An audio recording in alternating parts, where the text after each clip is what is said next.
prvo da se uradi posljednja serija vežbi. Ovo je znak da Amar crkava posle meseci i meseci netreniranja, a onda zatim jedan selfie, dakle namešteno, ovde nabiješ biceps da izgleda što veći, naravno da je biceps mali, ali ovde izgleda da je ogroman. I onda,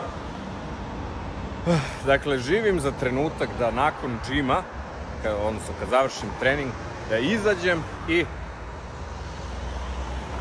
zapalim s guštom jedan ajkoščić, iako to ne valja, nije dobro, ali šta da se radi. Jako me nervira ovaj iPhone, zato što ne može da se da snimaš kao prednjom kamerom, pa da samo klikneš da se prebaci u kameru, nego moraš da se snimaš.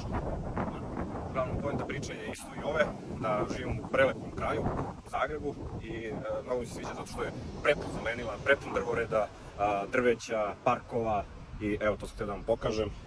Vidite kako je lepo, dole je puno drveća. Sad ću malo da zoomiram, vidite, jako je lepo. Sad idem u kafić i kafić se nalazi tamo. Jedina mana ovog kraja gde ja živim je, mislim, ta što ima puno trave i zelenila. I onda se desi da kose, ne znam gde je otišao sad je tu bio ovaj kosač trave. I onda, druže, krenem da kijam do besvesti. Eto, to mi je mala mana ili ti manica.